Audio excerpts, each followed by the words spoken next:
Les mangas massacrés en animé. Le vrai problème avec Classroom of the Elite, c'est l'histoire elle est un peu intéressante mais elle gratte qu'à la surface. Quand il se passe un truc intéressant, ça rentre jamais dans les détails. On dirait un résumé plus qu'un animé genre. C'est comme si tu faisais un cake, mais genre sans le sucre, sans les œufs, sans la... farine. Nee, j'avoue, je dis TB. Et là, je sais, vous allez me dire quoi? Vous allez tous nous casser les couilles encore avec le light novel. Ouais, lisez le LN, nanana, l'animé les rincés, etc. Mais la zone, il y a une raison pour laquelle on en a rien à foutre des light novels ici. C'est que c'est censé être une chaîne manga en gros chef. Les romans, je m'en bats les couilles de romans, moi. Mais tu sais quoi? C'est l'occasion d'en parler de ça, des animés qui détruisent volontairement l'œuvre originale. Parce que je te jure, des fois, on dirait vraiment, ils font exprès de massacrer l'adaptation. Genre, autant d'incompétence, ça peut pas être involontaire. Mais attends, quand je te dis mauvaise adaptation, je pense pas aux animés qui baissent en qualité à cause de problèmes de production ou de manque de temps. Genre, j'ai l'impression, ils font exprès de griller des centaines de milliers de balles pour produire des adaptations totalement nulles à chier, juste pour te pousser à aller acheter le manga ou le light novel. Non, je sais, on dirait une théorie à deux balles, mais réfléchis bien. Parce qu'à la réflexion, ça tombe complètement sous le sens. Le but premier, fondamentalement, d'une adaptation animée, d'un point de vue purement pragmatique, c'est uniquement de faire de la pub pour l'œuvre adaptée, que ce soit un manga ou un light novel. Sauf qu'à aucun moment, en faire la pub s'implique vraiment de faire un animé de qualité en soi. Moi, ma théorie, t'en fais ce que tu veux, c'est que l'éditeur, les diffuseurs, les sponsors, etc., ils se mettent d'accord pour produire une adaptation animée nulle à chier. Comme ça, les viewers dégoûtés par l'animé essayent plutôt de se rabattre sur le manga ou le light novel. Comme ça, quand ils voient que c'est 20 fois mieux que de l'animé, ce qui forcément était le but, ils vont continuer d'eux-mêmes à faire tourner le mot en mode ouais, lisez le light novel, la zone, c'est un chef-d'œuvre, nanana. J'ai vu ce schéma au moins 25 fois depuis Tokyo Ghoul, c'est toujours la même chose. La vérité, c'est trop malveillant, frère. En mode, ils ont peur que si l'animé il est trop bon, ça fasse de l'ombre light novel qu'on n'aurait plus aucune raison de lire si on a exactement la même chose, mais en animé. Et c'est exactement pour cette même raison que quasiment toutes les adaptations animées produites dans l'histoire ne vont strictement jamais jusqu'au bout de l'œuvre originale. Même les adaptations de mangas excellents pourtant, à part vraiment pour les mangas les plus vendus au monde ou ceux qui connaissent un succès exceptionnel de leur niche. Tout ça c'est qu'une question de bif, ils s'en battent les couilles de faire un animé de qualité. Ils se contentent de laisser les studios gérer pour l'animation et basta. Et c'est la véritable raison pour laquelle l'extrême majorité des animés qu'on aime bien n'auront jamais de suite, ou alors si suite il y a, elles seront massacrées. Pour des raisons purement financières, ce serait trop risqué qu'un animé soit trop bon par rapport à l'œuvre qu'elle adapte. En soi ça les arrange, il faut que tu sois dégoûté à un moment ou à un autre de ton visionnage. Soit parce que la suite t'es obligé de lire le manga pour l'avoir du coup, soit parce que l'adaptation est volontairement sabotée pour te donner envie de lire l'œuvre de base. Dans tous les cas, ce qu'ils veulent, c'est que tu délaisses l'animé justement pour l'œuvre originale à un moment ou à un autre. Et la plupart du temps, ça marche justement. Les saisons 2, elles sont produites uniquement quand la première, elle parvient à pousser suffisamment de frérots à passer de l'animé au manga. Auquel cas, en marketing, on parle de conversion. Prouvant que la formule a été efficace, assez efficace pour retenter le coup du coup. Comme c'était le cas avec Hajime no Ippo par exemple. Sauf que justement, le problème avec l'animé d'Hajime no Ippo, c'est qu'on dirait ça a trop bien marché justement. Au fil des années, l'animé a ramené une communauté autour du manga qui fait qu'ils ont même plus besoin de produire de nouvelles saisons maintenant qu'ils savent très bien qu'ils ont une armée de fans au taquet pour payer le manga. Mais on aurait aussi bien pu se retrouver dans un cas où, comme très souvent, on finit par avoir une saison 2 voire 3, sauf qu'elle pue volontairement leur grand-mère pour te pousser à aller lire le manga par dépit. Mais dans tous les cas, on se retrouve dans une situation où l'animé a rempli sa part du marché, ramené du public, et donc il a plus de raison de continuer à exister. Quitte à dans certains cas délaisser un potentiel profit sur le long terme au prix de rentrée d'argent plus rapide, comme c'était le cas avec The Promised Neverland dont on parlera vite fait juste après. Hunter x Hunter pareil, vu l'état actuel du manga, une suite en animé sera forcément meilleure que les chapitres originaux, à cause de l'état de santé actuel du mangaka. Sans oublier que même un arc ou deux adapté en animé, ça se traduirait difficilement en plus de ventes pour le manga et donc pour l'éditeur, puisqu'il n'y a eu quasiment aucun nouveau tome ces dernières années, donc peu de nouveaux tomes à vendre. Ce qui réduit fortement l'intérêt de faire produire plus d'épisodes alors que l'adaptation actuelle de 140 épisodes là, il a déjà fait 90% du boulot recherché en soi. Ramener une audience pour le manga. J'aurais aussi 2-3 mots à dire pour The Promised Neverland qui a été massacré, probablement parce que de toute manière le comité de production n'avait pas confiance à la capacité du manga à maintenir la hype et les ventes sur le long terme, sachant qu'il était déjà terminé. Mais je vais m'arrêter là parce qu'on va pas traiter tous les animés cas par cas depuis 88 non plus, faut pas déconner. De toute façon, je rappelle que tout ça ce sont que mes suppositions, parce que contrairement aux éditeurs, moi j'ai pas accès aux chiffres, même si j'aimerais bien en vrai parce qu'ils doivent être tarp intéressants. Mais ce qui est certain, c'est que derrière chaque adaptation et adaptation détruite, il y a forcément des raisons financières en jeu. En fin de compte, qui blâmer pour ça? Bah ni le mangaka ni le studio en tout cas. Déjà parce que le mangaka il a aucun pouvoir sur un animé sauf cas exceptionnel, et parce que le studio frérot il se contente juste d'exécuter les directives données par les producteurs, à savoir les diffuseurs de l'animé, les différents sponsors et surtout l'éditeur du manga. Parce que derrière chaque adaptation sabotée, on peut constater que c'est forcément l'éditeur qui en ressort gagnant, puisque c'est à lui que profite le fait que les déçus de l'animé se rabattent sur le manga ou le LN. Dieu merci, ça concerne pas FMA, mais la fin de Solitaire c'est du caca les frères. Solitaire, je suis jamais allé jusqu'au bout de l'animé, mais je sais les derniers épisodes apparemment ils ont fait n'importe quoi parce que le manga était pas fini encore. C'est ce qu'ils ont fait avec FMA d'ailleurs, sauf que pour FMA, ironiquement, le studio Bones a refait l'animé entier, sauf que pour Solitaire, bah Solitaire pouvait aller se faire enculer visiblement. Ça fait mal à la tête, j'avoue. Le pire c'est j'aurais même pas dit non à une suite en OAV pour corriger les derniers épisodes et mieux suivre le manga. La théorie sur les animés, ça m'est arrivé avec Valkyrie Apocalypse. C'est pas une théorie chef, juste littéralement la réalité. Voilà, on est d'accord. Franchement, le seul truc qui me fait dire que ce n'est qu'une théorie, c'est le fait que on n'ait jamais entendu personne issu d'une maison d'édition, d'un comité de production en parler publiquement. Mais pour moi, c'est ce qui se passe en backstage, je suis désolé. Après, il y a le cas des Bleach qui contraste avec cette théorie parce que ici, le dernier arc du manga est complètement rincé, tandis que les dernières sorties en animé présentent une version beaucoup plus travaillée et développée. Le but ici est pas forcément de ramener une audience sur le manga, mais plutôt de recréer une fanbase autour de l'animé. Après, c'est que mon avis.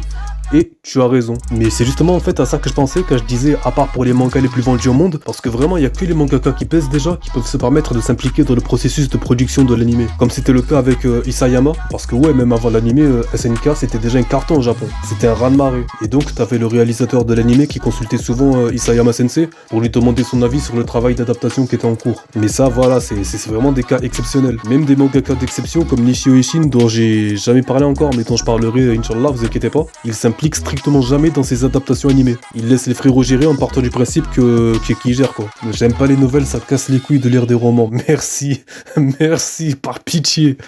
Franchement, je me demande comment des romans ont pu nouer un tel lien avec les mangas et l'animation japonaise. C'est un truc que j'arrive pas à comprendre. Genre, il y a des frérots là-bas qui écrivent des romans comme si c'était des animés. Mais je suis sûr, c'est surtout parce qu'ils voulaient devenir mangaka, mais ils savaient pas dessiner. Pourquoi tu fais trop de photos de SAO? Tu dessines quoi? Genre, il a une mauvaise adaptation? Non, c'est excellent. Mon frère, pourquoi tu mens? Malgré toute l'affection que j'ai pour cet animé depuis mon enfance, je suis obligé de le dire, c'est de la merde. Mais tu sais quoi? On gardera ce sujet pour une autre vidéo. Mob Psycho existe, mais justement, Mob Psycho, c'est pour ça que je l'ai pris un exemple tout à l'heure. L'animé, il pulvérise littéralement le manga. Je suis désolé, après l'animé, qui aura envie de dire ça?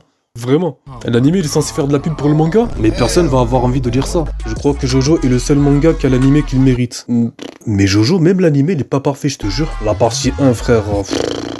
Je sais que l'animation de Jojo ça a jamais été exceptionnel, mais quand même dans la partie 1 c'était à la limite du nul des fois. Ils se sont pas foulés les frérots, vraiment. Sans oublier que dans la partie 4, si je me rappelle, il y avait pas mal de trucs qui étaient skippés pendant les combats. Mais genre par exemple le combat de Superfly, mais je te promets que dans l'animé, au moment où ils ont arrêté le combat, dans le manga au contraire c'était justement le début d'un retournement de situation. Et même il y avait Josuke qui était vraiment dans la merde. Hein. Il avait fait un truc de fou frère, les couilles qu'il fallait pour faire ça, c'est une dinguerie. Mais je te laisse voir dans les scans par toi-même parce que vas-y. Classroom of the Elite c'est juste impossible à adapter, il y a trop d'infos. Mais justement en fait je crois que c'est ça le problème avec les LN en animé, c'est qu'ils sont inadaptables. Pour la simple et bonne raison que leur rythme, ils peuvent passer pour un roman, mais jamais de la vie pour un animé. Rends-toi compte que pour ma vidéo sur les Sekai, des mecs en commentaire m'ont dit que les 25 premiers épisodes là, c'était à peine le premier volume du roman. En parlant de Mushoku Tensei, je précise. Nah, mon frère, c'est abusé. C'est pour ça que ça va aussi lentement en fait. Un light novel, concrètement, si tu veux l'adapter correctement, t'es obligé d'y consacrer 300 épisodes. C'est pour ça en fait, la plupart du temps, que les adaptations de LN, elles sont bâclées. Contrairement à la plupart des mangas, le rythme à chaque fois, il est vraiment pas adapté au format animé en fait. C'est pas comme avec les mangas qui vraiment ont genre une espèce de synergie bizarre avec les animés, qui fait que la plupart du temps, un arc de 4 tomes finit toujours par rentrer sur 12 épisodes. Essaye avec n'importe quel manga, tu vas voir. Après voilà, au cas par cas, t'as des adaptations de LN qui sont excellentes, mais forcément elles sont moins nombreuses que l'inverse. Balle perdue pour Nisekoi et Twin Star. Non mais Nisekoi frérot, je crois on se rend pas compte hein. J'ai commencé ce manga quand j'étais petit, ça va bientôt faire 10 ans là, et aujourd'hui on est en 2024, j'ai toujours pas vu l'ombre d'une saison 3. C'est une dinguerie hein, j'attends encore pourtant. Mais après ouais, pour Twin Star t'avais raison parce que l'animé il est arrivé trop tôt apparemment. Comme pour FMA et Solitaire. Ta théorie est pour le coup réelle à une époque. Alors là, je lui avais dit comment ça frérot, et il m'a fait dans les années 2000-2010, t'avais clairement des œuvres soit massacrées, soit avec une histoire qui change justement pour promouvoir le manga. Et justement ça tombe bien parce qu'après dans les commentaires, il y avait un frérot qui a parlé de Rosario Vampire, qui est un manga de l'époque incroyable apparemment, mais qui a été massacré en animé. Bon, autant ce manga je l'avais pas lu parce que c'est pas mon délire tu vois, mais il a totalement raison parce que je connaissais un animé incroyable de cette époque, mais qui s'est fait massacrer en animé. Mais genre même pas une fois non, l'animé il a eu droit à un remake, il s'est fait massacrer une deuxième fois.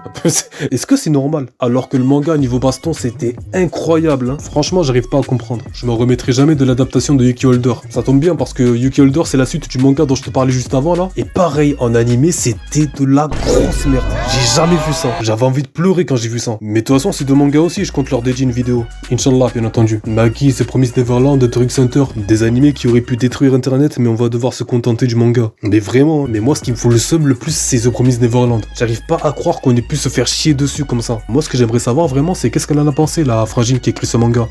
de ce massacre.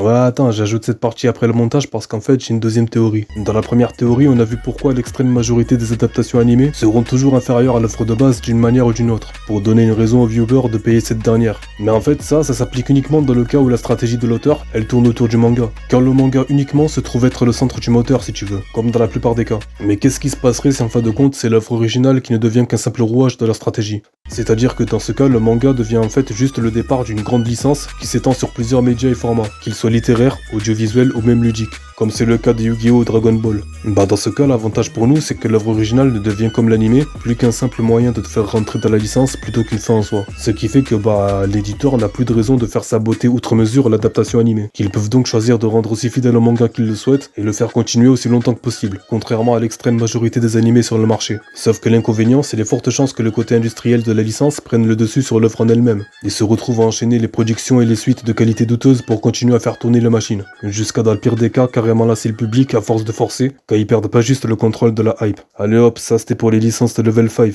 Tiens, après voilà, je t'ai vendu ça comme si c'était une deuxième théorie, mais en vérité il s'agit plutôt du cas dont je te parlais tout à l'heure, sur le traitement spécial auquel ont droit les mangas qui cartonnent le plus dans le monde, ou même simplement dans leur niche. C'est de ça que je parlais. Cela dit, je pense qu'il me faudrait vraiment plusieurs vidéos pour traiter en détail de ce cas de figure, parce que ce soit Pokémon, Yu-Gi-Oh, Beyblade, Yokai Watch ou Inazuma Eleven par exemple, chaque licence possède sa propre façon de gérer son buzz à travers des moyens assez uniques quand tu y réfléchis bien. Je pense que c'est vraiment un sujet tarpé intéressant à traiter, le marketing dans les mangas. Mais ça, comme d'habitude, c'est une histoire pour une prochaine vidéo, je pense, Inch'Allah. En attendant, puisqu'on y est, je t'invite à aller voir la première partie de cette vidéo, parce que oui, je t'avais rien dit, mais en fait, cette vidéo n'est que la suite directe de ma vidéo sur Classroom of the Elite, que j'avais coupé en deux puisque les deux parties ont commencé à traiter de sujets trop différents. Et n'oublie pas de me follow sur YouTube et TikTok. Promis, mes TikTok sont pas des fraudes, t'inquiète. Je peux même t'assurer avec confiance être le meilleur TikToker en termes de manga. J'ai toujours pas trouvé de concu, perso.